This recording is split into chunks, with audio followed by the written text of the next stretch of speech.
The Clippers have overcome two separate 2-0 deficits in this postseason, and on Thursday, they took the first step toward doing it for a third time.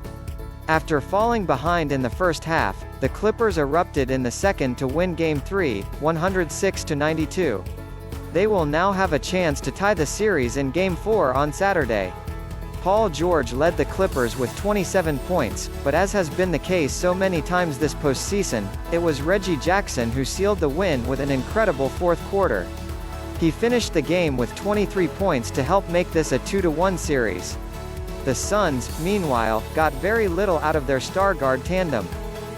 Paul and Devin Booker combined to shoot a horrific 10 of 40 from the field in the loss for Phoenix. The Suns hadn't lost a game since May 27, a staggering 9-game winning streak as they'd run roughshod over the Lakers, Nuggets, and for 2 games, the Clippers. LA fought back on Thursday, and on Sunday, will try to do so again by tying the series at 2 games apiece. For now, here are the biggest takeaways from Game 3. The Suns are so deep that they can usually overcome a stroke of bad luck or two. The first 2 games of this series encapsulated that. Phoenix won both games at home without Paul because Devin Booker was dominant in Game 1 and Cameron Payne played the game of his life in Game 2. Well, let's take a look at what happened in Game 3. The Suns could have overcome any one of these issues. They might have been able to overcome 2 of them. But all 3 things happening at once took the wind out of Phoenix's sails. Booker and Paul combined to shoot 10 of 40 from the field. Had Payne been healthy, perhaps they could have gotten more rest or taken fewer shots.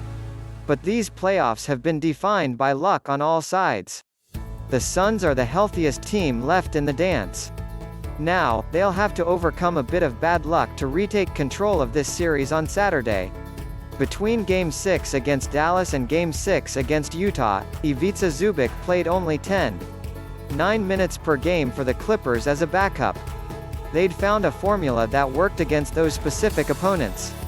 Small ball allowed the Clippers to switch pick and rolls featuring Luka Doncic against the Mavericks, and it spaced the floor to an untenable degree for Rudy Gobert in the Jazz series. At the time, it appeared as if small ball would become the Clippers' new identity. It's what saved their season in the first round and allowed them to survive without Kawhi Leonard in the second. And then the Clippers played Game 1 against the Suns. Phoenix outscored them by 20 points in the paint while also winning the rebounding battle. The Clippers lost the minutes that their other reserves played in by between 5 and 14 points, but played the Suns to a draw in Zubac's 18 minutes. The same thing happened in Game 2, with Zubac in a substantially expanded role. And in Game 3, the Clippers won Zubac's minutes by 28 points.